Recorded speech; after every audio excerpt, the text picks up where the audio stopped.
Bismillahirrahmanirrahim. Assalamualaikum warahmatullahi wabarakatuh. Alhamdulillahirabbil alamin wassalatu wassalamu ala rasulillahil karim nabiyyina Muhammadinil amin wa ala alihi wa sahbihi wa dzurriyyatihi wa ummatihi ila yaumiddin wa ba'd. Saudara-saudariku, bersyukur pada Allah Subhanahu wa taala mengawali perjumpaan kita di malam hari ini waktu Indonesia bagian barat telah memasuki tanggal 24 Sya'ban 1444 Hijrah dengan bergantinya Maghrib tadi, dan sesuai dengan penanggalan 16 Maret 2023 Masehi. Semoga kita semua sampai dengan detik ini senantiasa dimuliakan, dicintai dan diridhai oleh Allah Subhanahu wa taala. Semoga Allah Subhanahu wa taala berkenan menerima salat yang telah kita tunaikan, tentu berkesesuaian dengan waktu dan domisili kita berada. Boleh jadi yang terhubung dengan kajian ini tidak semuanya berada dalam satu daerah atau lokal yang sama. Teman-teman, alhamdulillah di kajian Aqsa kali ini Al-Quran Sunnah Solution kita akan mencoba melanjutkan lagi kajian tentang persiapan Ramadan. Mohon izin dengan kerendahan hati kami sampaikan bahwa karena waktunya semakin mendekat ke Ramadan, jadi kajian kita yang berlangsung sebelumnya terkait dengan pendalaman ayat-ayat Al-Quran yang telah sampai di ayat ke-30 surah Al-Baqarah, kita alihkan sementara waktu pada kajian yang spesifik terkait dengan persiapan Ramadan. Dengan harapan kita telah memiliki pengetahuan yang cukup, kemudian perencanaan-perencanaan yang baik yang insya Allah kita akan praktekkan selama Ramadan, sehingga Ramadan yang terbentang dengan izin Allah kepada kita semua akan kita optimal isi dengan berbagai macam kegiatan ibadah yang telah disiapkan sebelumnya.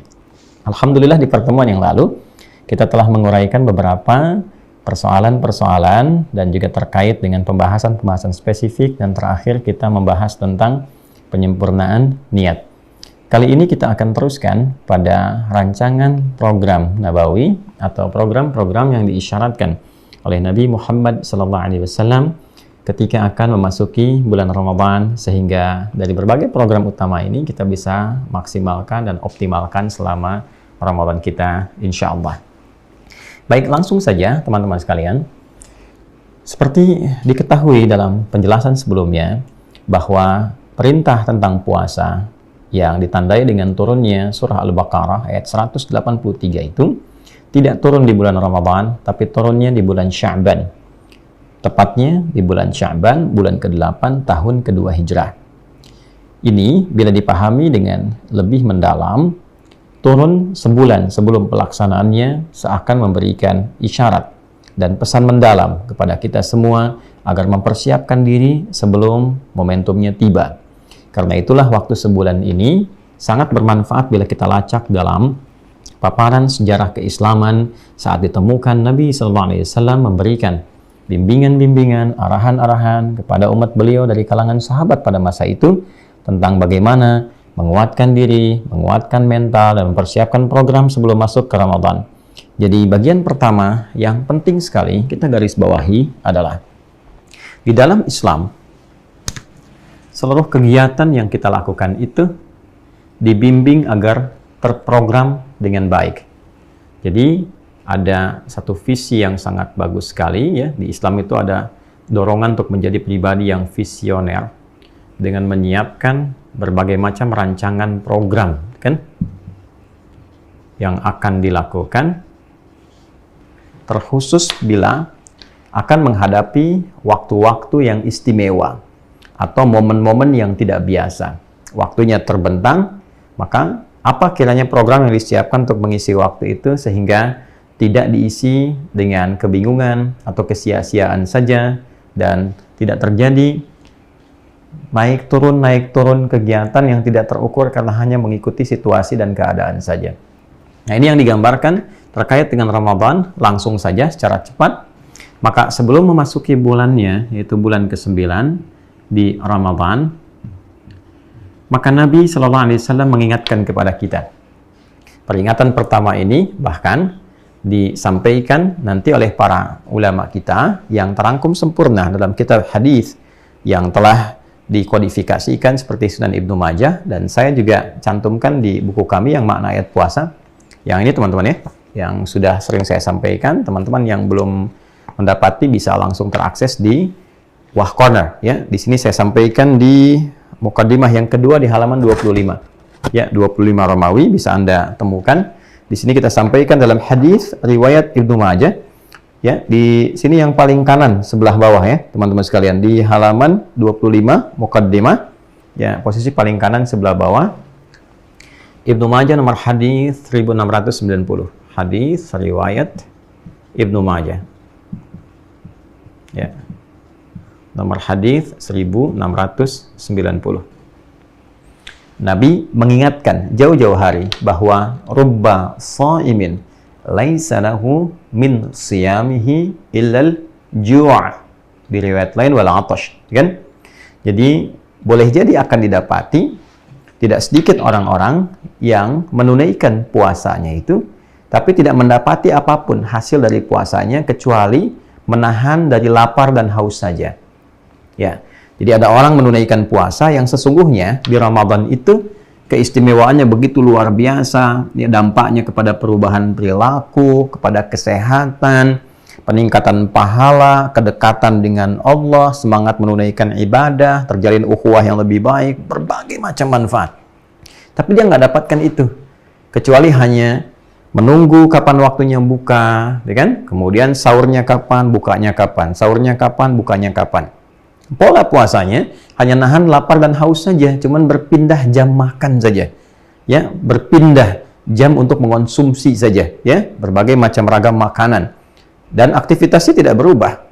Nah, itu yang sangat disayangkan. Orang-orang yang seperti itu diisyaratkan dalam hadis ini, termasuk digambarkan orang-orang yang tidak berhasil dalam puasanya.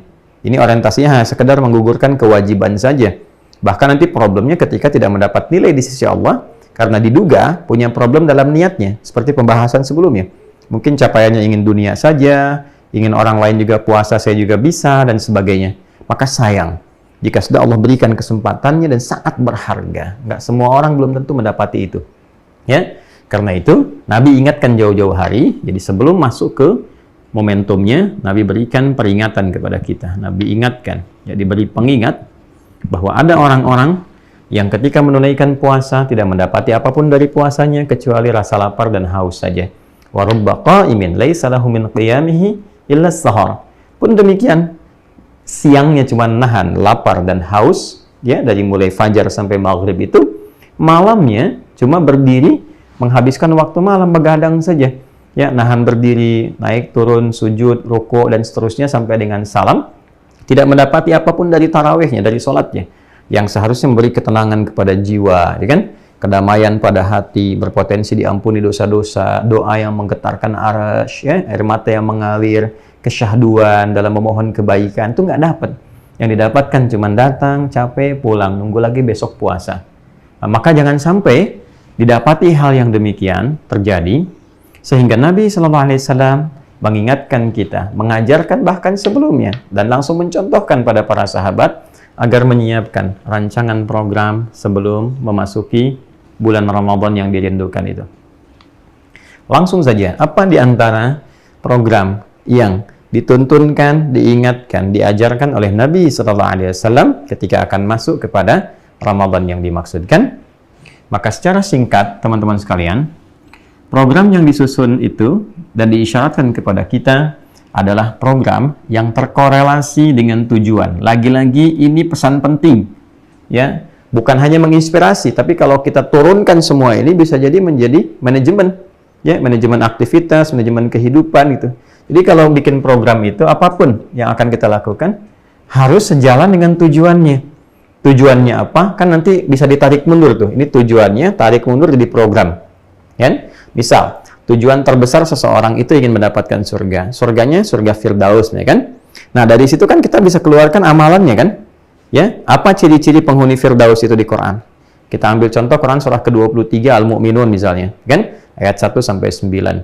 Sampai kita temukan kalimat ya ulaika humul warithun alladzina yarithuna al-firdausa hum fiha khalidun.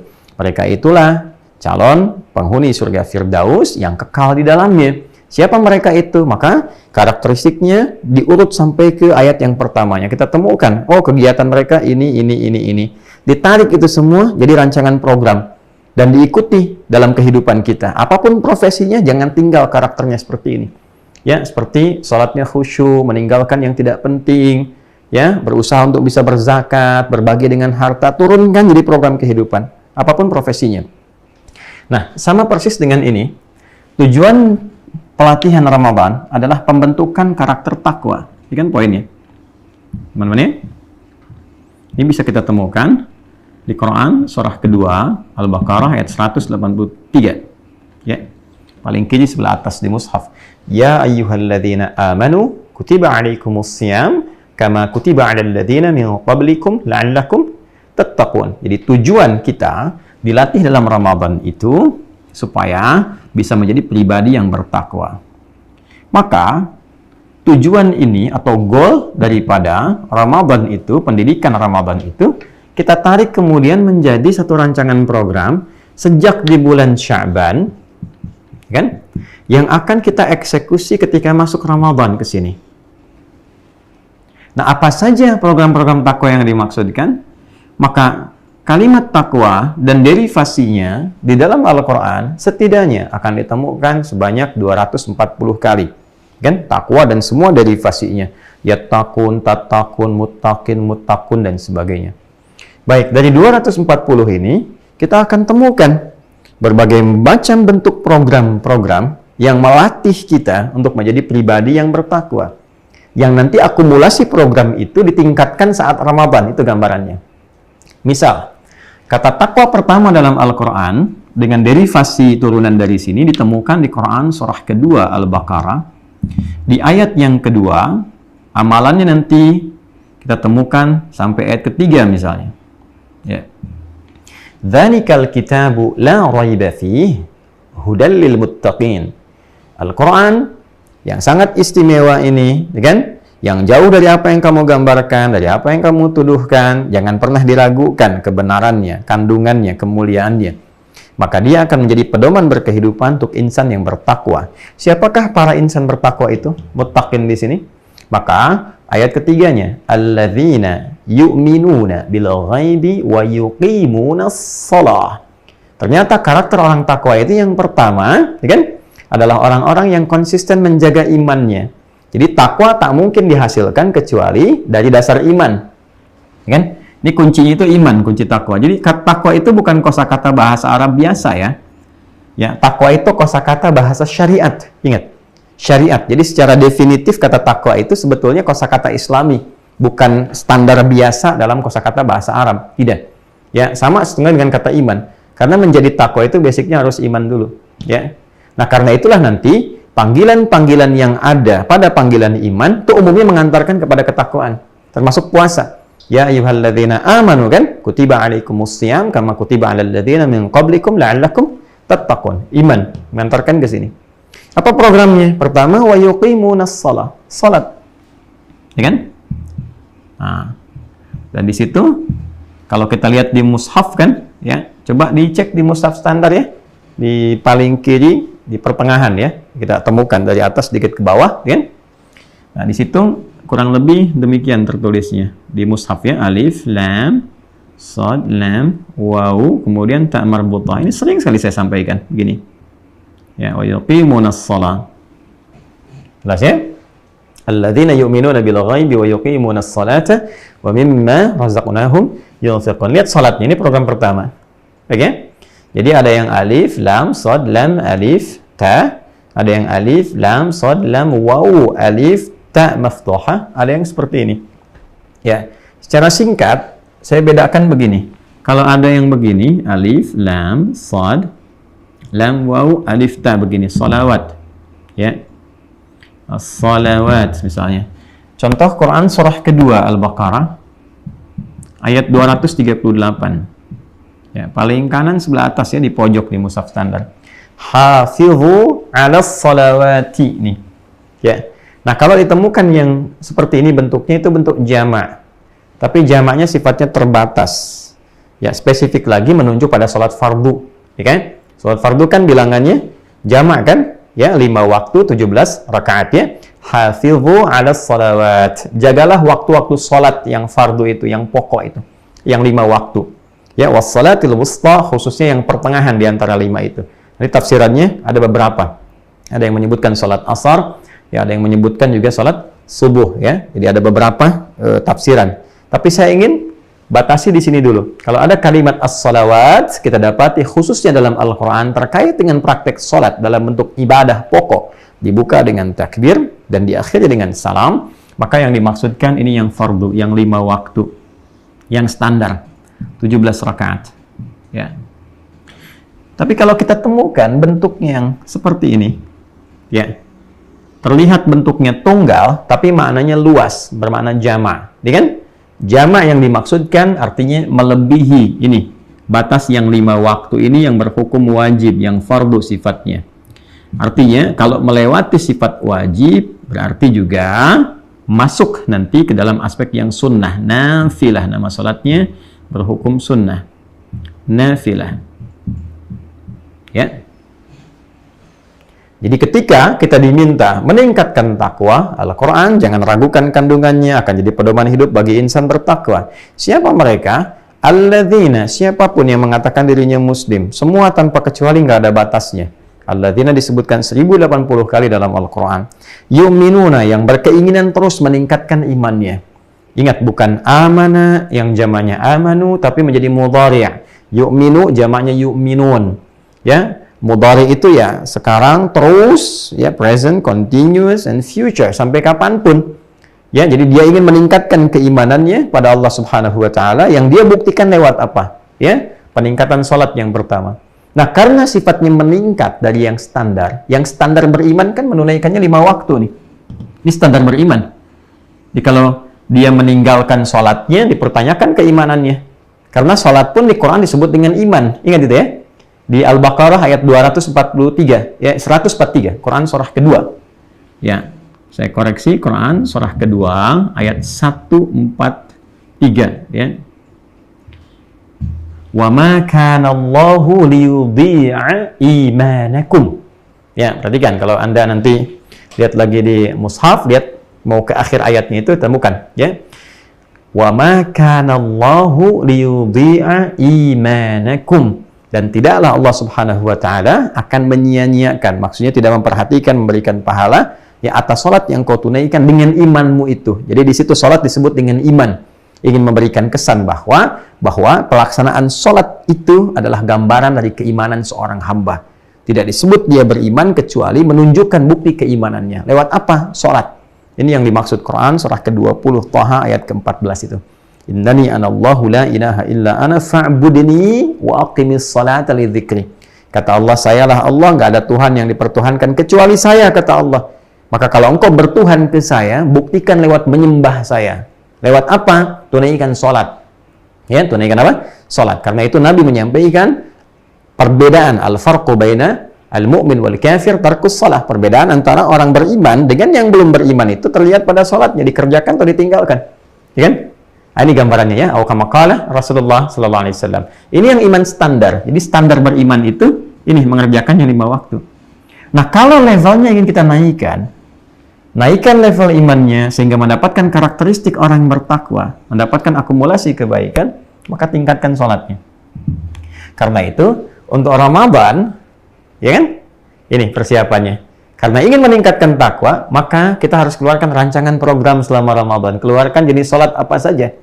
Kalau yang pokok kan sudah standar, sudah paham, kan? Maka dari sini yang pokok ini kualitasnya kita tingkatkan. Ya, jadi meningkatkan dalam konteks 5 waktu kualitasnya dulu, ya kan?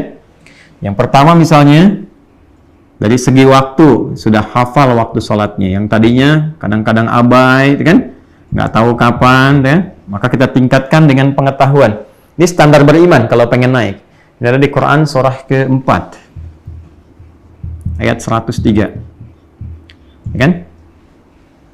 فَإِذَا قَضَيْتُمُ الصَّلَاةَ فَاذْكُرُوا اللَّهَ قِيَامًا وَقُعُودًا وَعَلَى جُنُوبِكُمْ فَإِذَا اطْمَأْنَنْتُمْ فَأَقِيمُوا الصَّلَاةَ إِنَّ الصَّلَاةَ كَانَتْ عَلَى الْمُؤْمِنِينَ كِتَابًا مَوْقُوتًا. Ya, secara singkat, orang beriman itu pasti tahu waktu salat. Ya, kata Allah, waktu-waktu salat telah disiapkan. Waktunya spesifik bagi orang beriman. Jadi kalau kita beriman mesti tahu waktu salat nih. Karena itu alhamdulillah, insya Allah sudah ada bantuan lewat jadwal imsakiyah itu kan. Ya imsak ya itu yang menarik juga sebetulnya, jadwal imsak tapi isinya jadwal sholat kan? Ya kan, kita tempel itu ya. Nah ini sudah tahu nih, ini untuk meningkatkan kualitasnya. Sehingga kita bisa petakan, kita siapkan. Ya, yang kedua kemudian naikkan dari sendirian jadi jamaah. Ya kan? Yang pahalanya makin meningkat. Ingat Ramadan lah. Ramadan tuh dikalikan berkali-kali lipat sesuai dengan kadar keikhlasan. Bisa jadi standarnya 10 kali lipat dikalikannya, bisa lebih daripada itu. Ramadan, ya standarnya Allah langsung yang beri. Ya, asyamu li wa ana ajzi bihi kata Allah. Khusus untuk puasa, kalau benar-benar dia ikhlas menunaikannya karena aku kata Allah, aku yang langsung memberikan pahalanya. Di ukurannya langsung dari Allah. Ya, ini sudah nggak pakai standar lagi yang satu kebaikan 10, yaitu terserah Allah nanti bergantung kadar keikhlasannya. Yang standar kan di Quran surah 6 kan, Al-An'am ayat 160. Man jaa'a bil hasanati falahu asyru amsalihha. Siapa yang mengerjakan satu kebaikan, namanya hasanah yang punya potensi pahala, dibalas 10. Nah, salat itu disebut hasanah. Quran surah ke-11 ya, Hud ya, ayat 114. Aqimis sholata tarafain nahar wa zulafan minal lail innal hasanati yudhhibnas sayyi'at. Salat disebut dengan hasanah di situ. Baik ya. Jadi kalau menunaikan salat, balasannya standarnya 10. Ramadan beda. Allah langsung yang kasih. Ya, dan itu terserah Allah, bergantung pada kadar keikhlasan yang niat kembali kita bahas. Nah, orang yang berjamaah saja di standarnya kan 25 tuh. Ya kan? Ya. Kalau dia dapatkan, yang saya maksudkan 25 itu baru masuk, baru datangnya. Belum dia sholatnya. Jadi kalau dia datang ke masjid tuh, ya mau jamaah misalnya, dia dapat tuh 25 kebaikan. Nanti kalau dia sholat berjamaahnya dapatnya 27. Masya Allah. Ya kan? Nah, informasinya menarik ya. Jadi kalau kita kuatkan, tambahin aja deh lebih jelasnya. Kadang-kadang di redaksi hadis itu disebut jamaah itu maksudnya ke masjid, ya.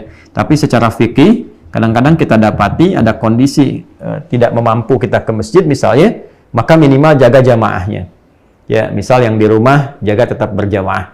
Maka nilainya berapa? 27 kali lipat dibandingkan sendirian. Tapi kalau bisa ke masjid baru datang aja dapat 25 kebaikan. Yang jarak satu keduanya bisa 500 tahun.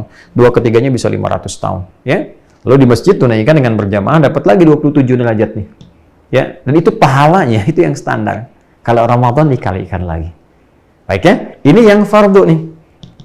Nanti yang sunnahnya, ini hukum sunnah, nafilahnya kita keluarkan. Ya, kan kita melatih diri menjadi pribadi bertakwa, teman-teman. Ya, ini. Nah, ada korelasi yang sangat menarik antara peningkatan sholat itu dengan takwa dan aspek kehidupan. Ya, misal kita ingin tunjukkan di ragam sholat sunnah misalnya. Kan ada sholat duha, ya kan? Duha itu dibagi lagi, awal duhanya ada syuruk, ya kan? Ada pertengahan duhanya, akhir duhanya, ya kan? Kemudian ada tahajud, ada sholat mutlak yang sebelum asar misalnya kan 4 rakaat, kemudian ada yang sebelum isya, ada yang sholat sunnah wudhu dan sebagainya. Nah, kalau kita perhatikan, itu kan dasar peningkatan takwa nih, ya kan? Ya kan? Usaha meningkatkan takwa, tambah ya kuantitas sholatnya, naikin, tambahin yang sunnahnya. Tapi paling menariknya, apa korelasi dengan kehidupan kita? Ternyata nanti ada korelasi positif. Dan ragamnya itu sangat menarik. Langsung saja, takwa. Bila benar dilakukan, maka yang pertama misalnya bisa mendatangkan solusi dari Allah dari berbagai kesulitan yang kita hadapi. Ya. Jelas? Misal, Quran surah ke-65, At-Talaq, di akhir ayat kedua. Wa may yattaqillaha yaj'al lahu makhraja. Kan? Siapa yang mampu meningkatkan takwanya kepada Allah, yaj'al lahu makhraja. Allah berikan jalan keluar, solusi dari beragam problematika kehidupan yang ia alami. Jelas? Sekarang kalau Anda bertanya bagaimana cara meningkatkan takwa, maka skema pertamanya lewat program sholat. Ini, turunkan sholat. Ya. Kenapa ibadahnya disebut dengan sholat? Paling gampangnya, karena ibadah ini mengoneksikan kita dengan Allah Subhanahu wa Ta'ala. Kan sholat ini nanti akar awalnya, dari bahasanya nanti seakar dengan silah juga kan? Sesuatu yang terhubung. Ibadah yang melatih kita supaya terhubung dan ingat selalu dengan Allah disebut dengan sholat. Karena itu di Quran sholat disebut dengan zikir. Wa aqimis sholata li dzikri. Tunaikan sholat supaya terhubung kepada aku, kata Allah. Untuk mengingat aku. Maka ibadah yang melatih kita terkoneksi dengan Allah adalah sholat.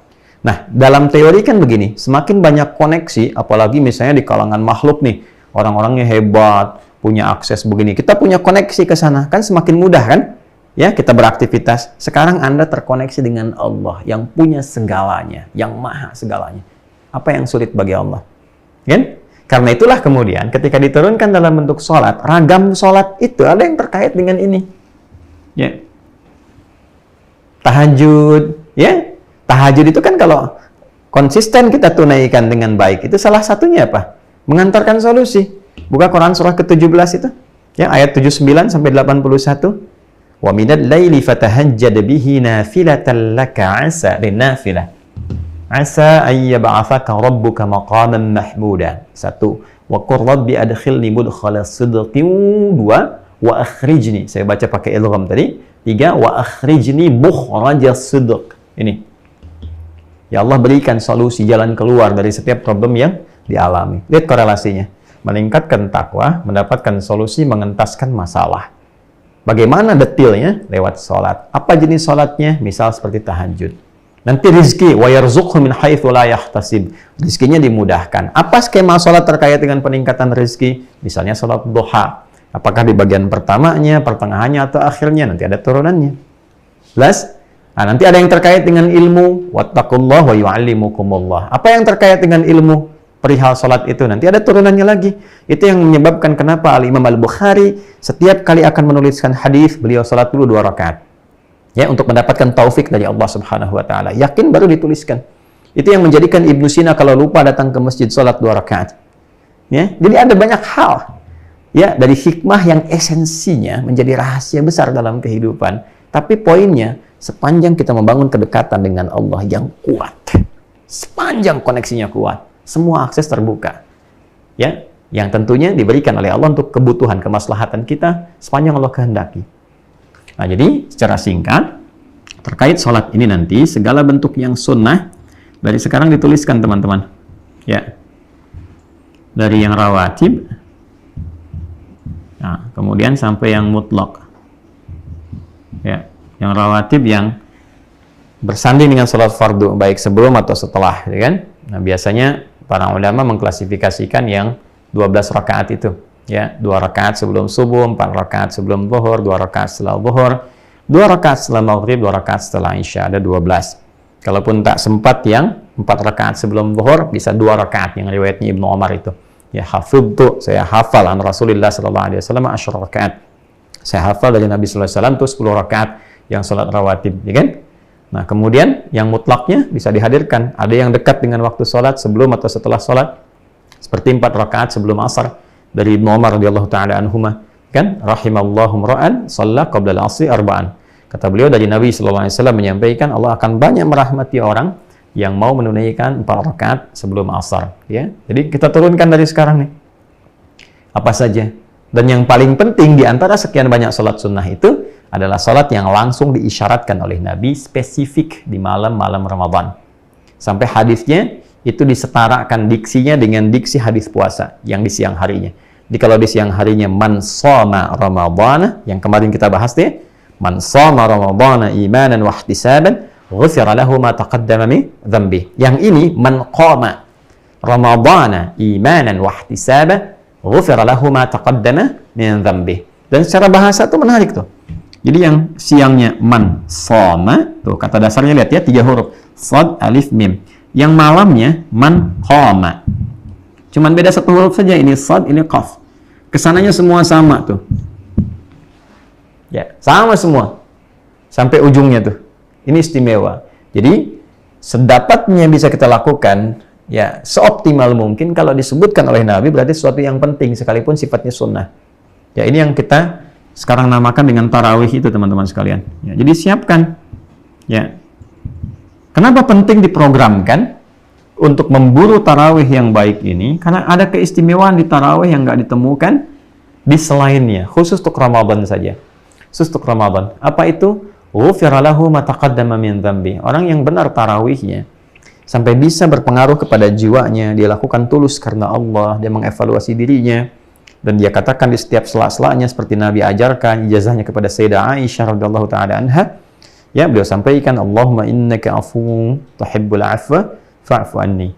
Atau dalam riwayat lain, Allahumma innaka afuwun karim tuhibbul afwa fa'fu anni. Ya Allah, kan? Sungguh engkau mencintai segala yang mengandung nilai kemaafan, kemuliaan. Aku mengakui aku hamba yang banyak salah, maka mohon ampuni aku, maafkan aku, hilangkan kesalahanku. Evaluasi diri. Itu mahal sekali bila dilakukan dalam momentum ini. Ghufira lahu ma taqaddama min dzambi, berpotensi menggugurkan semua dosa-dosa yang pernah diperbuat. Mahal sekali teman-teman. Karena itu penting memburu kualitas tarawih yang baik. Dia bukan sekedar datang, formalitas datang ke masjid, sholat, selesai, udah gitu. Ya memang, insya Allah bila sesuai rukun dan syarat, selesai, gugur kesunahan, dapat pahala. Tapi dampaknya ini dapat nggak? Keistimewaannya. Kalau ingin dapat, disiapkan yang punya sifat tarawih. Dari kata tarwihah, kan? Tarwihah, rawwah, yurawihu tarwihah. Jadi, berdampak kepada jiwa, nyaman. Jamaknya disebut dengan tarawih. Maka cari masjid-masjid yang membuat kita nyaman menunaikan sholatnya. Imamnya baik, misalnya dari bacaan, dan juga faqih untuk fikih sholat dalam hal mengimami, kan? Bisa membuat kita lebih nyaman sholatnya, tenang bacaannya, gitu kan? Disiapkan juga ilmunya sebelum tarawih. Belajar ini, rancangan program itu disiapkan dengan ilmu. Nggak bisa dengan modal semangat saja. Mesti ada ilmunya, ya kan? Di berapa rakaat mau ditunaikan? Saya sudah sampaikan sebelum ini ya. Ya ada silahkan, tidak ada masalah mau berapa rakaat pun, itu kan sangat terbuka. Tapi kalau kita berjamaah, biasanya di masjid ada standar kan, ada yang 11, ada yang 23. Ilmunya pelajari dulu, sehingga tuntas sebelum ditunaikan. Nggak berdebat lagi. Ya, nggak cari-cari lagi. Kalau 11-nya apakah 2-2-2 ujungnya 1 atau 4-4-3, ya kan?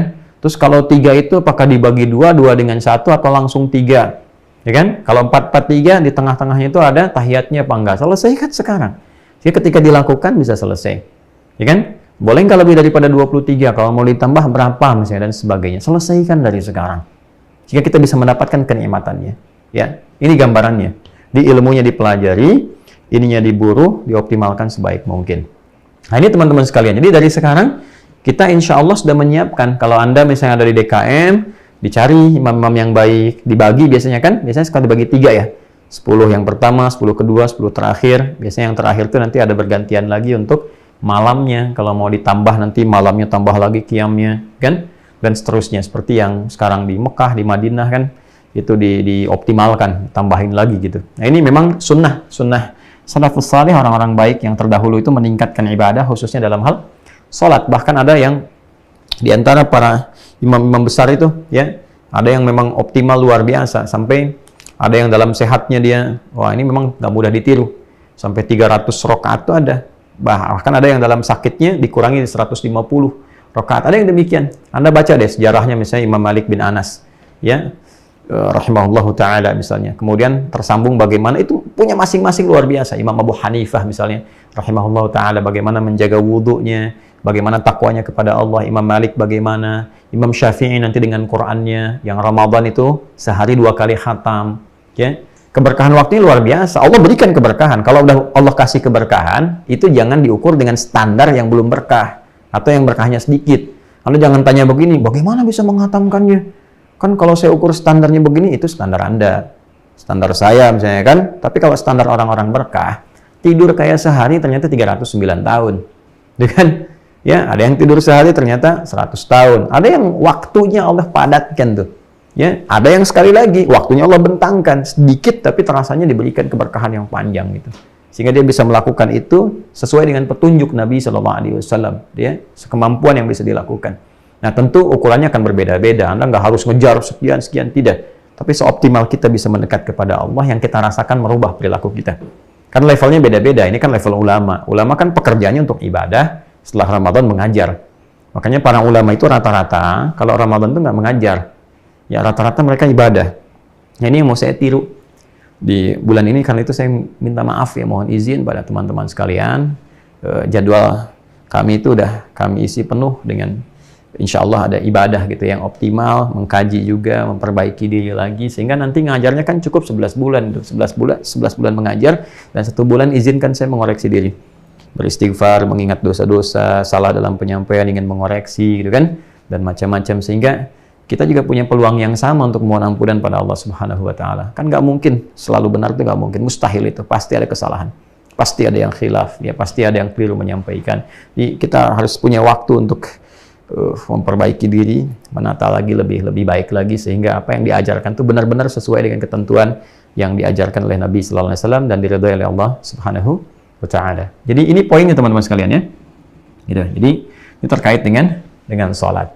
Apalagi di antara program yang diajarkan, ditunjukkan oleh Nabi Sallallahu Alaihi Wasallam selain dengan peningkatan sholat, ya. Dan ini nanti babnya disempurnakan dulu ya. Ya, sampai misalnya kalau saya tarawih setelah Isya saya mulai tarawih, malamnya masih boleh tahajud nggak? Kan? Terus kalau misalnya malamnya tahajud, witirnya kapan? Apakah saat tarawih ataukah ditunda ke malamnya? Seperti apa? Ini selesaikan dulu ilmunya. Ini kan ada ilmunya nih. Ya, dilihat lagi di program kita ya. Nanti insya Allah kita akan munculkan lagi untuk mengingatkan kepada teman-teman. Ini selesaikan, khatamkan. Jadi babnya begini, babnya ketika masuk Ramadan, ini Ramadannya sudah masuk, ini tinggal dieksekusi program ini. Sudah tidak banyak perbincangan lagi, apalagi perdebatan-perdebatan yang tidak melahirkan solusi, yang berpotensi bahkan mengandung dosa. Selesaikan di sini. Ya, paham ya? Jelas ya? Nah, kalau paham, jelas, kita kemudian lanjut kepada agenda berikutnya. Nah, yang kedua, di sini sudah saya sampaikan ya teman-teman sekalian. Di sini saya tempatkan yang kedua ini menjadi bagian yang nomor 1, karena memang yang ini yang basic yang seharusnya sudah dipahami oleh semuanya. Tapi saya coba munculkan dulu supaya ada detail yang kita bisa mengerti dengan baik. Yang kedua, memperbanyak interaksi dengan Al-Quran. Interaksi dengan Al-Quran. Nah, ini. Dalam satu kajian, saya pernah bahas juga ini dengan cukup mendetil, ya termasuk hadis-hadis terkait bagaimana Nabi SAW berinteraksi dengan Al-Quran. Dalam setiap Ramadan, beliau khatam sekali, sampai di akhir-akhir kehidupan itu, ya beliau sampai 2 kali, ya 2 kali. Nah, yang paling menarik, kita akan turunkan teman-teman dalam bentuk yang barangkali lebih detail, apa saja jenis interaksinya dengan Al-Quran dimaksudkan, dan seperti apa persiapan-persiapan yang bisa kita optimalkan menjelang Ramadan. Jadi jangan sampai begini, pas Ramadan baru nyari-nyari itu, baru pengen disiapkan gitu. Jadi perangkatnya apa saja. Jadi yang kita bahas interaksi dengan Al-Quran ini bentuknya, kan? Oke. Nah, ini. Kemudian perangkatnya apa saja. Lalu yang terakhir waktunya. Nah, 3 bagian ini nanti yang kita rencanakan dari sekarang menjadi rancangan program. Bentuknya apa saja? Ada berapa nanti kan? Nah, terkait nanti dengan bentuk yang kita pilih ini, perangkatnya apa yang disiapkan untuk mendukung rancangan program terkait dengan bentuk ibadah interaksi dengan Al-Quran yang telah kita siapkan. Dari sekarang, kita bisa misalnya satu-satu dicicil. Yang belum ada disiapkan, kalau harus ada dibeli gitu kan. Jadi nggak repot. Begitu ada Ramadan, paketnya sudah siap. Jelas? Nah, waktunya tinggal diatur. Nah, pengaturan waktu ini nanti menjadi penting, bukan hanya kapan belajar, tapi nanti ada waktu-waktu spesifik di dalamnya yang membutuhkan fokus. Seperti 10 hari terakhir, saat i'tikaf. Nah, teman-teman kalau sudah paham dan punya prioritas untuk ini, ya nanti kita akan bahas dengan terperinci. Anda bisa menyesuaikan dengan jadwal kerja atau jadwal aktivitas. Boleh jadi nanti Anda juga bisa menata kapan ngambil cuti, berapa hari, gitu kan? Di mana dan sebagainya. Nah, untuk detail pembahasan ini, insya Allah kita akan uraikan setelah menunaikan sholat Isya berjamaah. Mohon izin, sudah masuk waktu Isya di Indonesia bagian Barat, khususnya dari Bekasi. Kita jeda sebentar. Insya Allah setelah menunaikan sholat Isya, kita lanjutkan kembali. Alhamdulillah, wassalatu wassalamu ala sayyidina Rasulillah wa ala alihi wa sahbihi wa man walah wa ba'd. Saudara-saudariku, alhamdulillah kita telah menunaikan sholat Isya berjamaah beserta amalan sunnah yang menyertainya. Kita bermohon pada Allah Subhanahu wa Ta'ala, semoga sholat yang telah kita tunaikan berkenan diterima oleh Allah Subhanahu wa Ta'ala, dan doa-doa yang kita panjatkan berkenan dijawab oleh Allah Subhanahu wa Ta'ala dengan jawaban terbaik untuk kehidupan dunia dan akhirat kita. Langsung saja kita akan lanjutkan kembali bahasan tentang persiapan Ramadan mengacu pada program yang diajarkan pada Nabi, yang diajarkan oleh Nabi Muhammad SAW kepada kita semua. Baik teman-teman, kita akan lanjutkan terkait dengan program Quran ya. Mudah-mudahan masih semangat kita semua. Program kedua, seperti yang diuraikan sebelum Isya tadi, Nabi SAW mengingatkan kepada kita, mencontohkan. Jadi bukan hanya mengingatkan, tapi beliau juga mencontohkan. Ini inspirasi kedua. Pengajaran kedua kepada setiap kita yang ingin mengajarkan orang lain, hendaknya kita mulai dengan contoh. Biasanya mempraktekkan sesuatu sebelum dimintakan orang lain mengerjakannya, itu disebut dengan ma'ruf namanya. Kalau khair itu cuma mengajak, tapi kalau sudah jadi ma'ruf, praktekin, baru memerintahkan orang lain. Karena itu yad'una ilal khair wa ya'muruna bil ma'ruf. Mengajak kepada khair tapi memerintahkan itu ma'ruf. Oke? Ayah ngajak ke masjid, ayahnya nggak ke masjid. Nanti anak nanya, ayo nak ke masjid, ayah aja nggak ke masjid, ya kan? Nah, praktekin baru anak mengikuti. Nabi sudah menyampaikan itu, memberikan keteladanan. Kita lacak dulu hadisnya teman-teman. Interaksi Nabi SAW dengan Al-Quran khususnya selama Ramadan. Kita lihat di Al-Bukhari dulu ya. Hadis riwayat Al-Bukhari. Nomor hadis 3220. Ditemukan juga dalam hadis riwayat Muslim misalnya. Ya. Kita ambil dua yang sahih dulu ya. Nomor hadis 2308, 2308. Baik, di sini rawi utamanya dari Ibnu Abbas, Abdullah bin Abbas radhiyallahu taala anhuma. Kemudian penguatnya nanti ada sahabat Abu Hurairah radhiyallahu taala anhu, juga dari putri terkasih Nabi sallallahu alaihi wasallam, Sayyidah Fatimah ya radhiyallahu taala anha, yang penguatnya ya, riwayat ke atas ini. Baik, langsung saja disampaikan dari Ibnu Abbas radhiyallahu taala anhuma qala ya qala an Ibnu Abbas radhiyallahu taala anhuma qala kana Rasulullah sallallahu alaihi wasallam, adalah Rasulullah sallallahu alaihi wasallam ajwadan nas, pribadi yang sangat lembut, sangat baik, sangat mulia, dan jaudah itu bisa dilihat dari sisi kualitas tuh yang paling bagus tuh ya. Jadi kalau bersikap tuh yang paling bagus, lembut tuh yang paling sempurna. Jadi kalau ajwad itu yang sangat ideal ya, yang teladannya sangat luar biasa. Adalah pribadi Nabi SAW memiliki tuntunan yang ideal yang sangat luar biasa, yang paling lembut, yang paling banyak memberi dengan lebih baik. Kemudian teruskan. Nah, ini yang paling menariknya nih. Wa kana ajwada ma yakunu fi Ramadan hatta yansarikha. Dan kalau sudah tiba Ramadan, nah ini spesifiknya terkait Ramadan, maka kebaikan beliau itu akan bertambah lagi. Ya. Kebaikan beliau akan bertambah. Misalnya dari segi akhlaknya. Kalau sebelum Ramadan sudah baik, lembut, luar biasa mulianya, Ramadan lebih baik lagi. Ya, kemudian dari segi misalnya harta nih, ibadah dengan hartanya. Di luar Ramadan, pribadi yang sangat dermawan, ya kan? Berbagi, ya kan? Mengarahkan pada kebaikan. Ramadan bertambah lagi. Ya. Nah, sekarang terkait dengan ibadahnya. Ya, terkait dengan ibadahnya nih. Bagaimana ketakwaannya kepada Allah, kemuliaan dalam ibadah? Fayatihi Jibril alaihi salam fi kulli lailatin min Ramadan, atau kama qala. Maka setiap malam Ramadan itu Jibril alaihi salam datang kepada Nabi sallallahu alaihi wasallam. Menemui Nabi sallallahu alaihi wasallam, maka fayudarisuhul Qur'ana. Maka Jibril alaihissalam mengajarkan, mengecek ya bacaan-bacaan Quran dari Nabi sallallahu alaihi wasallam. Mengurutkan kembali, mendengar bacaan, menyimaknya, memberikan penguatan dari segi bacaan, pemahaman dan turunan-turunan lainnya, sehingga sempurna Quran diterima oleh Nabi dan sempurna diajarkan kepada umatnya. Secara singkat, artinya ada interaksi Nabi sallallahu alaihi wasallam dengan Al-Quran selama Ramadan. Maka langsung disebutkan dalam riwayat hadis-hadis terkait bahwa selama Ramadan itu beliau sampai khatam 1 kali, dan nanti di penghujung akhir-akhir kehidupannya itu 2 kali dikhatamkan oleh Nabi sallallahu alaihi wasallam. Baik, pertama yang bisa kita ambil hikmah dari sini, kita ambil bentuknya dulu teman-teman sekalian. Okay? Dari segi bentuknya, kita bisa temukan interaksi dengan Quran itu ada 3 bagian.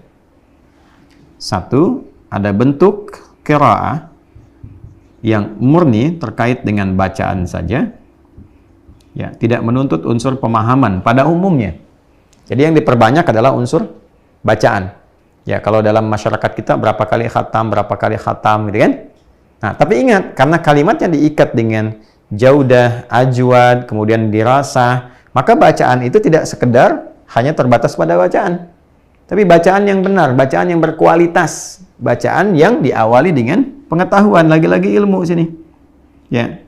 Maka sebelum membaca, pastikan bacaannya benar dulu, sesuai dengan tajwidnya. Oke? Dari sini kita rancang program. Sebelum masuk Ramadan, karena saya pengen optimalkan bacaan Al-Quran, baik, maka sebelum masuk Ramadan saya belajar tajwid dulu. Supaya nanti saat Ramadan saya siapkan, rumuskan. Ya, saya ingin khatam misalnya sekali, ngikutin sunnah Nabi yang paling standar. Nabi itu bisa berkali-kali khatam, itu sangat bisa, sangat memungkinkan. Tapi beliau memberikan contoh kepada kita untuk memberikan batas standar, nggak harus segitu gitu. Ya, mungkin bisa ada orang yang khatam 3 kali, 4 kali, 10 kali, bahkan tadi saya contohkan Al-Imam Asy-Syafi'i bisa 60 kali selama Ramadan itu.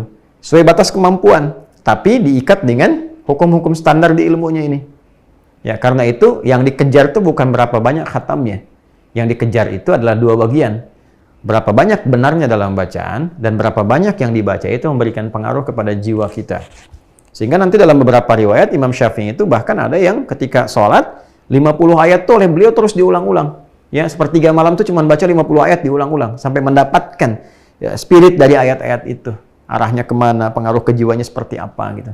Nah, ini gambaran yang dicapai ya. Karena itu silahkan dirumuskan dari sekarang. Saya pengen khatam 1 kali misalnya. Ya, berarti 30 juz nanti dibagi setiap hari dalam Ramadan. Kalau pas 30 hari berarti 1 juz sehari kan? Kalau 29 hari hitungan Ramadannya, maka nanti pas di hari ke-29 misalnya ditambahkan 2 juz khusus untuk terakhir, juz 29 dan 30. Maka sekali khatam. Dibuat dari sekarang.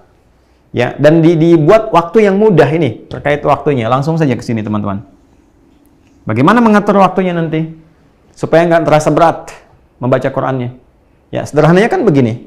Ini kalau kita 1 juz mau baca, itu kan 10 lembar. Yang standar ya, yang mushaf standar. 10 lembar itu 20 halaman. Ya. Kalau kita ingin jadikan setiap hari 1 juz, berarti di sini ada, ambil ya 20 halamannya lah. Paling gampang ya. Atau kalau mau ambil lembarnya 10 lembar. Ini aja lah 10 lembar, paling kelihatan mudah. Maka dalam 10 lembar ini, kalau tidak ingin terlalu berat kita membacanya, 1 kali rasanya berat tuh kan, maka bagi aja ke waktu sholat yang pokok, bagi 5 nih. Nih. Ya. Jadi 10 bagi 5, dapatlah 2 lembar. Setiap terkait dengan waktu sholat. Nah, 2 lembar ini dibagi aja teman-teman. Bagi 2. Sebelum waktu sholat, setelah waktu sholat. Selembar-selembar. Masya Allah. Dibagi 2 nih. 1 lembar sebelum waktu sholat, 1 lembar setelah waktu sholat. Coba sebelum subuh. Waktunya kan luas. 1 lembar itu berapa sih? Ya kan? Kalau dari kita, yang pertama kita buka pertama kali, 1 lembar 5 ayat kan? Al-Baqarahnya itu. Tambah Al-Fatihah yang 7 ayat, kita khatam, masuk ke Al-Baqarah 1-5. 1 halaman pertama, setelahnya lagi 15 kan? Nanti setelah itu standar 15 halaman. Gitu kan? 15 baris, maaf. 15 baris, bukan 15 halaman. 15 baris. Ini yang 5 baris, 15 baris. Ya kan? Intinya apa? Cuma 1 halaman begini. Berapa waktu sih yang dibutuhkan? Saya kira nggak nyampe 5 menit. 1 lembar ini nggak nyampe 5 menit, teman-teman. Apa nggak punya 5 menit sebelum subuh? Ya kan? Setelah sahur, baca dulu 1 lembar. Tutup lagi. Habis sholat subuh, baca selembar lagi. Selembar aja, nggak usah banyak-banyak. Terus nanti sebelum zuhur, baca lagi 1 lembar. Sebelum zuhur itu kan antara subuh ke zuhur. Bisa bacanya duha. Anda jangan katakan begini, aduh Ustaz saya sibuk di pekerjaan nih. Kalau nunggu waktu zuhur, jangankan untuk baca Quran. Ya, sholat sunnahnya aja bisanya dapatnya 2 dari yang 4 itu. Hei teman, hei kawan. Anda itu dari subuh ke zuhur, itu namanya sebelum zuhur. Apa di jalan sambil ke kantor nggak bisa baca tuh? Ya, sambil di mobil misalnya, di angkutan kota dan sebagainya. Ambil tuh. Sambil nunggu waktu nih, jam kerja mulai, apa nggak bisa baca selembar ya, cuma 5 menit. Ya kan? Baik, ini optimal kan? Kalau diniatkan pasti bisa. Karena itu pembahasan sebelumnya tentang niat kan? Ya kan? Oke, jadi dari sini kalau kita bisa konsisten menggunakan rumus ini, ya kan? 10 lembar sehari, dibagi waktu sholat, 2 lembar setiap masuk waktu sholat, dibagi 2 sebelum dan setelahnya 1-1, maka insya Allah akan khatam dalam sebulan Ramadan itu 30 juz. Dan ini akan sangat ringan. Ya, kalau lebih luang lagi, banyak sekali waktu luangnya, didedikasikan untuk Al-Quran, tambahkan dong. 2 kali hatam, 3 kali hatam. Boleh, silahkan. Apalagi memang untuk Ramadan ini saya pengen jadi ahli Quran, maka Quran semua isinya. Silahkan tuh, optimalkan. Baik, paham ya? Jadi satu lembar tadi ini bolak-balik nih. Biasanya satu yang standarnya yang depan pertama 15, selanjutnya 15. Jadi ada 30 baris ya. Bukan halaman, kecuali di baris pertama yang Al-Fatihah dan baris pertama yang Al-Baqarah. Ya, Al-Fatihah itu 1 sampai 7 ayat, Al-Baqarah 1 sampai 5 baris pertamanya. Di halaman pertamanya ya 5 baris. Kemudian yang kedua, teman-teman sekalian, sebelum masuk kepada interaksi bentuknya setelah qiraat itu, maka perangkat disiapkan. Nah, masih di qiraat nih. Cari mushafnya. Dan tolong satu mushaf, satu jenis. Misal, At-Taisir. Ini ya, ada yang kita cetak. Dan ini nggak diperjualbelikan ya. Ini. Mungkin insya Allah nanti ada rezeki kita cetak kembali ya, teman-teman sekalian. Nah, ini satu model aja. Jangan ganti-ganti. Sampai akhir, supaya nggak bingung nanti.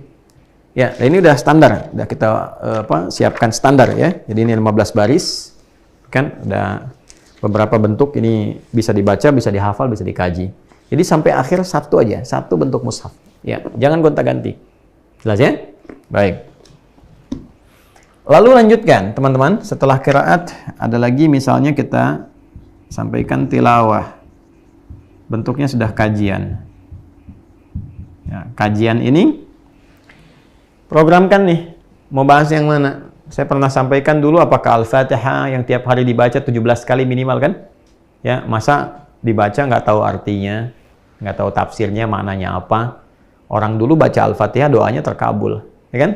Orang dulu baca Al-Fatihah yang sakit sembuh, ya kan? Baca Al-Fatihah ngantuk hilang. Nah, ini nggak baca Al-Fatihah sudah ngantuk.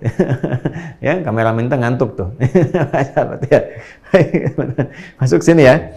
Jadi tilawah itu sangat menarik. Jadi kita bisa masukkan misalnya ke juz amma, ya, juz amma. Silakan. Yang sering dibaca, diurutkanlah dari pertengahan. Kemarin saya contohkan Ad-Duha kan, Ad-Duha geser sampai ke An-Nas tuh bisa. Ya, bisa dibuat target. Misalnya saya pengen qiraah dulu deh 15 hari tuh. Saya pengen khatam. Jadi 15 sisanya nanti saya bisa gunakan untuk kajian misalnya. Boleh, silakan diurutkan. Nah, perangkatnya disiapkan dari sekarang. Mau mana pendekatannya? Apakah kajiannya misalnya kajian linguistik, kan? Ataukah kajian yang sifatnya dalil, yang ma'thurat sifatnya, ya? Ataukah bentuknya misalnya sosiologi, atau hal-hal yang terkait dengan profesi? Apa nih bentuknya yang mau digali?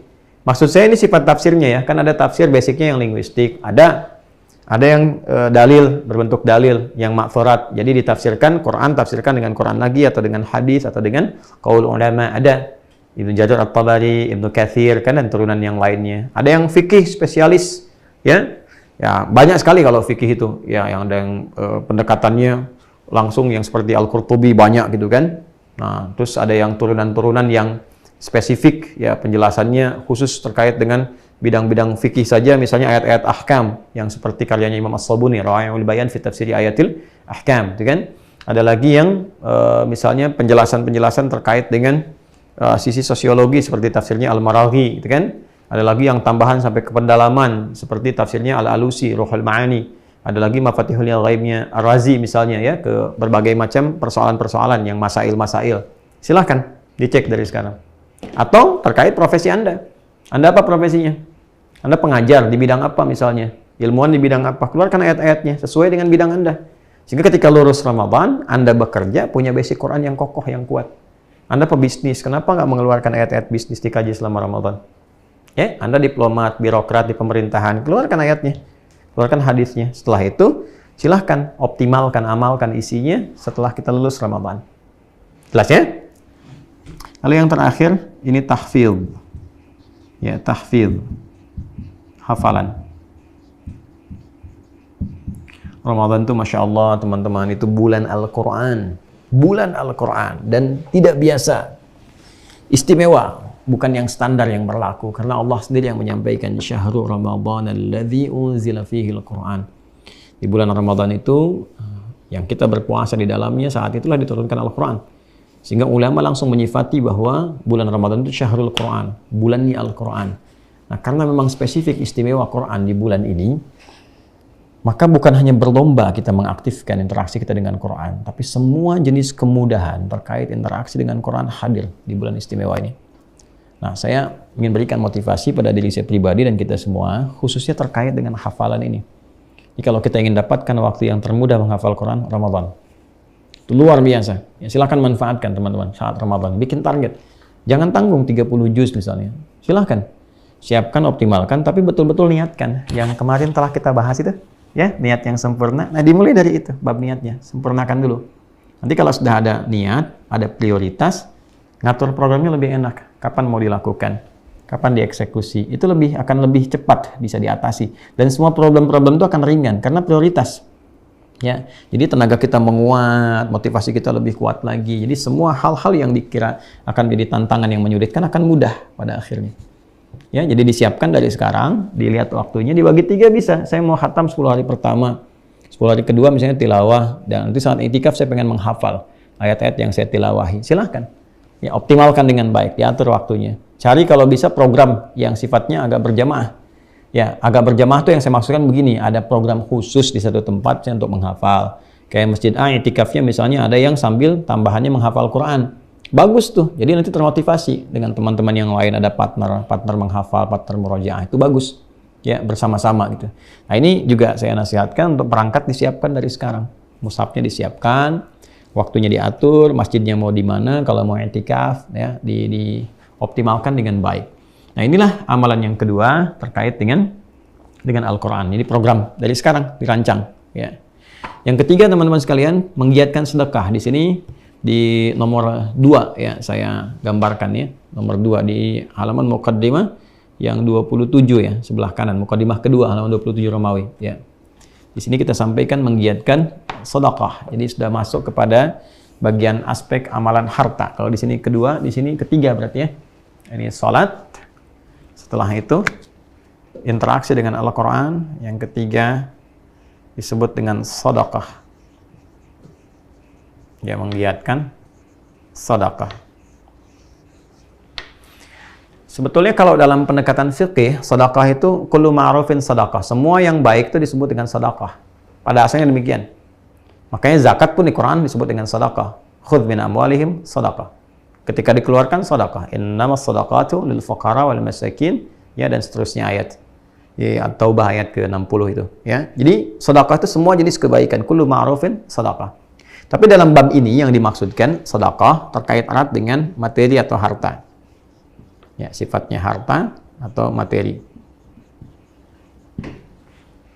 Ya, kalau diturunkan babnya, maka ada yang sifatnya wajib. Sedekah wajib itu ada, teman-teman. Namanya zakat. Ya, sekali lagi zakat itu disebut dengan sedekah dalam Quran. Dalilnya ada di Quran surah 9. Contoh pengeluarannya saja misalnya yang dijamakkan ayat ke-60. Ya. Innamas sadaqatu lil fuqara, atau kalau hukum khudz min amwalihim sedekah, ya. Jadi ini hukumnya wajib, zakat yang dimaksudkan di ayat itu. Kenapa disebut sedekah? Karena zakat adalah pembuktian dari kebenaran iman seseorang. Jadi dia tasdiq li imanihi, pembuktian keimanannya yang mengimani Allah. Rukun yang ketiganya kan zakat. Kan? Syahadatin, salat, kemudian zakat. Nah, ketika dia melakukan zakat, dia sedang membenarkan keimanannya, membuktikan keimanan dia. Pembenaran pada sesuatu disebut dengan tasdiq. Jelas ya? Nah, sifat keadaannya disebut dengan sedekah. Yang kedua juga yang punya nilai kebaikan. Ya, karena ketika seseorang itu mengeluarkan zakat, ada unsur kebaikan yang lebih di situ. Ya. Kemudian yang ketiga punya keistimewaan dari segi sifatnya. Karena itu orang-orang yang bersedekah nanti diberikan keistimewaan berlebih. Ya, semacam keberkahan dalam hartanya, berlipat ganda lagi nanti dalam bentuk yang macam-macam. Bisa kesehatan yang terjaga, dalam proyek-proyek yang berkah sifatnya, kebaikan pada keturunan, itu termasuk dalam zakat, penjagaan pada lingkungan. Orang yang sering berbagi, lingkungan menjaga. Ya, dibandingkan dengan orang yang acuh. Ya, ada kesulitan, dia diamkan saja, padahal dia diizinkan oleh Allah, punya kemampuan untuk membantu, dia diam. Begitu ada musibah, kebakaran, kecurian, orang nggak mau bantu. Dia pelit kok ini kan. Nah, ini jadi problem. Baik ya. Jadi kembali ke sini teman-teman sekalian. Nah, coba dicek ada nggak harta yang sudah wajib zakat. Biasanya ada sebagian di antara saudara-saudari kita itu yang menyiapkan zakatnya disesuaikan dengan Ramadan tuh. Ya, maka jangan ditunda lagi. Disiapkan baik-baik tanggal berapa Ramadannya. Ya, udah disiapkan tuh. Kemana diarahkannya? Ya, nanti ada program-program. Kalau bingung ya, kita kan di Kiai ini ada. Teman-teman masuk aja ke deskripsi, kan di situ ada gambaran-gambaran yang salah satu opsinya bisa untuk zakat. Ya, ada beberapa kegiatan-kegiatan yang bisa dilakukan. Nah, kemudian ada apa lagi teman-teman sekalian? Ada infak nih. Nah, infak ini ada yang sifatnya spesifik, ada yang sifatnya luas. Ya, spesifik ini misalnya infak untuk keluarga. Ya, keluarganya dibagi lagi. Ada keluarga inti yang di dalam, seperti infaknya suami kepada istri. Ya, yang disingkat dengan nafkah. Nafkah itu dari kata infak sebetulnya. Quran surah keempat, An-Nisa ayat 34. Ar-rijalu qawwamuna 'alan nisa bima faddalallahu ba'dahum 'ala ba'dhin wa bima anfaqu min amwalihim. Jadi kewajiban suami infak kepada istri. Nah, mungkin dilihat di Ramadan ini akan ada kebutuhan-kebutuhan di rumah tangga yang mungkin akan meningkat sifatnya. Jangan takut, Allah pasti berikan. Harus yakin, nggak mungkin ditugasin kalau Allah nggak berikan perangkat. Nggak mungkin, mustahil itu. Ya, maka yang dituntut ikhtiar dari sekarang. Masih ada waktu nih ke depan. Ya, ada sekitar 5-6 hari ke depan kita akan dapat Ramadan, ya kan? Sampai masuk tanggal 1 Ramadan. Dari sekarang disiapkan. Apa yang dibutuhkan di rumah? Ya, nggak harus mewah kok, kebutuhannya apa saja yang menyehatkan. Prinsipnya kan menyehatkan. Ya ayyuhan nasu kulu mimma fil ardi halalan thayyiba. Dapatkan dari sumber yang halal, konsumsi yang terbaik yang bisa kita dapati untuk kesehatan tubuh kita. Ya, dari sekarang diatur menu bukanya, menu sahurnya dan sebagainya. Dan insya Allah, demi Allah saya katakan, Ramadan itu berkahnya banyak. Ya, Anda nggak dapat sahur di rumah, masjid menyediakan, ini ada, itu ada, bukaan juga luar biasa. Jangan takut dengan itu. Ya, tapi harus ada visi di rumah itu, jangan sampai kosong misalnya, kan disiapkan dari sekarang. Apa menunya? Nggak harus mewah, karena sifatnya relatif. Kalau ingin mengejar yang mewah itu nafsu namanya. Ya, yang kita katakan yang kita butuhkan. Selera boleh kok ditambah. Ya, silahkan saja. Tapi yang paling penting membuat kita semangat ibadah. Ingat ya, yang halal itu ketika dikonsumsi oleh tubuh, dia akan dikelola oleh tubuh kita lewat proses metabolisme sehingga menjadi energi yang mendorong kita untuk giat ibadah. Jadi kalau makanannya berkah, nanti Ramadannya akan diisi dengan banyak ibadah. Tapi kalau misalnya banyaknya tidur, malas, coba lihat salah satu indikasinya mungkin dari sumber makanan yang salah. Atau tidak punya visi, atau niatnya yang tidak optimal. Jelas ya? Oke. Kemudian nanti teman-teman, setelah itu nanti ada lingkar lagi yang terdekat. Lingkar terdekat itu nanti dibagi dua dalam Quran. Ada lingkar kekeluargaan, ada lingkar dari kebutuhan. Misalnya Quran surah kedua Al-Baqarah di ayat ke-215. Kan? Yas'alunaka madza yunfiqun qul ma anfaqtum min khairin falil walidaini wal aqrabin wal yatama wal masakin wabnis sabil. Mereka bertanya pada Muhammad SAW, berkonsultasi tentang apa yang harus diinfakkan. Ya, katakan Muhammad SAW jawab pada mereka, yang diinfakkan itu yang terbaik. Qul ma anfaqtum min khair. Yang terbaik dari yang mampu kita lakukan. Ya, siapkan anggaran misalnya punya, saya selama Ramadan saya punya anggaran misalnya 1 juta. Oh, saya cuma 500.000, saya 10.000. Ya nggak apa-apa, nggak ada masalah. Kan niatnya yang paling penting. Kita ingin niat mencontoh Nabi. Nabi kasih ini kita siapin dari sekarang. Insya Allah saya Ramadan saya siapkan. Bismillah, gitu kan. Maka apa yang harus diberikan? Yang terbaik. Kan tidak harus anggaran ini dan harus dalam bentuk uang semua. Bisa jadi apa? Makanan. Bisa jadi apa lagi? Pakaian. Misalnya saya ingin berbagi pakaian saat Ramadan. Saya cek lemari pakaian saya kok banyak juga ya, gitu kan. Sedangkan kebutuhan saya cuma segini. Gitu kan? Wah, dihisap nih di hari kiamat nih, kita pengen bagi. Masak makanan, gitu kan? Atau ada kurma pengen berbagi. Nggak apa-apa, yang penting saya pengen ngerjakan sunnah yang Nabi contohkan, ya. Nabi semangat dimotivasi ke kita karena mencintai Rasulullah. Niatkan mencintai Rasulullah, menaati Allah, gitu kan. Dua itu kuncinya. Walaupun yang keluar mungkin 1 kurma, gitu kan. Ya, 1 botol minuman, 1 gelas minuman, tapi kita niatnya sempurna, berkahnya tinggi di sisi Allah. Mungkin itu yang menjawab doa-doa. Ya, permohonan-permohonan, istighfar kita yang mengampuni dosa-dosa. Boleh jadi sumbernya dari situ. Ya. Nah, yang pertama diberi siapa? Orang tua. Kalau mau infak ini orang tua, kemudian kerabat terdekat, kerabat saudara-saudari kita, kan dilihat, atau juga tetangga-tetangga sekitaran, ya, wal yatama, anak-anak yatim, mesti punya pos juga untuk anak-anak yatim, ya. Nah, anak-anak yatim ini dibagi dua nanti, anak yatim yang kualifikasi zakat, misalnya anak yatim yang fakir, anak yatim yang miskin, kan? Atau misalnya yatim dari keluarga kerabat, dia memang dalam keadaan mampu, kan? Bukan dalam kondisi yang fakir miskin, maka bukan pos zakat, jangan diberi zakat, dia boleh dari infak. Misalnya dalam bentuk apa? Kirimkan makanan kesukaannya, kan? Atau belikan pakaian yang dia suka, pengen-pengen, boleh gitu kan, sebagai hadiah. Ya, kelihatannya mungkin dia juga mampu beli, tapi dengan itu kan ada kebahagiaan tersendiri, merajut silaturahim, dan niatkan meneladani tadi yang tadi saya sampaikan, menaati Allah, meneladani Rasulullah SAW. Dan wabnis sabil, orang-orang yang kesulitan dalam perjalanan yang baik, ada perjalanan ketaatan, ya dia ingin berbuat baik, dia kehabisan bekal, maka dia disupport dari infak itu. Nah, yang terakhir nanti sifatnya infak-infak umum yang juga pahalanya luar biasa, seperti disifati dengan fi sabilillah. Ada di Al-Baqarah ayat 261. Mathalul ladzina yunfiquna amwalahum fi sabilillah kamathali habbatin ambatat sab'a sanabila fi kulli sumbulatin mi'atu habbah wallahu yudha'ifu liman yasha'u wallahu wasi'un 'alim. Kan? Jadi perumpamaan orang yang infak fi sabilillah, di situ sudah menunjuknya bukan ke orang tapi sifat fi sabilillah, semua yang berada di jalan Allah, kan? Berkhidmat di jalan Allah, mengajar di jalan Allah, berdedikasi di jalan Allah, kan?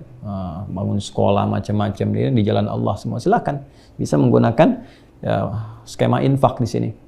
Ya, jadi itu niatkan. Dan Ramadan pahalanya luar biasa. Di hari biasa saja infak itu pahalanya paling standar 700 kali lipat. Seperti menanam satu benih, dari satu ini tumbuh 7 tangkai, setiap tangkainya ada 100 lagi gitu kan.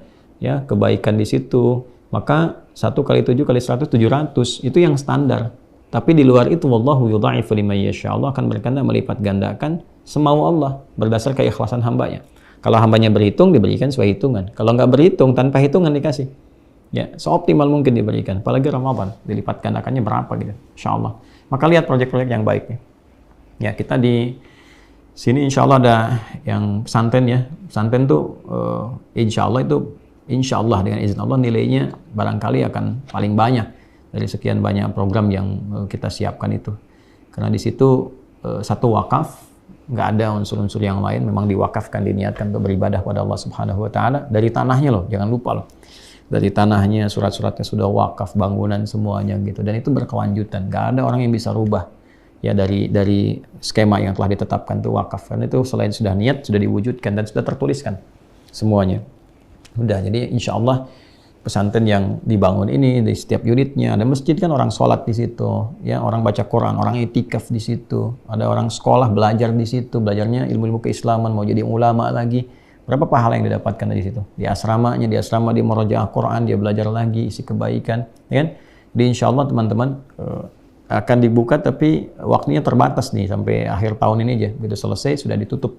Ya nanti cari lagi silahkan yang lain proyek kebaikan lagi. Mungkin Ramadan silahkan kalau mau bisa dioptimalkan, silahkan masih dibuka. Ya di rekening yang sama. Insya Allah masih ingat ya, di Bank Syariah Indonesia nomor 111 4444 142 111 3 kali satunya 4444 4 kali 4-nya kemudian 142 atas nama Yayasan Ma'had Islam Rafia Akhir. Jadi teman-teman bisa optimalkan di situ, silahkan, ada peluangnya. Nah itu masuk fi sabilillah.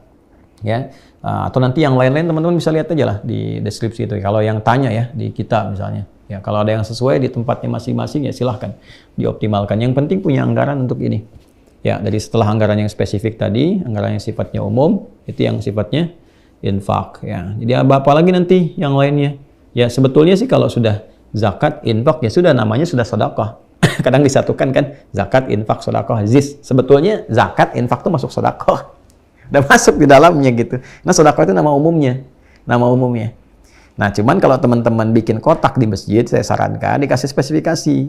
Sehingga nggak bercampur jamaah ngisinya. Kalau zakat, tuliskan zakat. Ini infak misalnya kan. Nah, jadi kalau nanti orang masukkan, jangan sampai masukkan niatnya zakat, masuknya ke infak gitu. Nanti salah pengeluaran. Ya, dioptimalkan tuh. Ya, sekarang juga ada berapa barcode ya, dan seterusnya. Mungkin nanti juga kita di admin ya, siapa aja barcode-nya untuk memudahkan tuh, mau kemana untuk kemudahannya.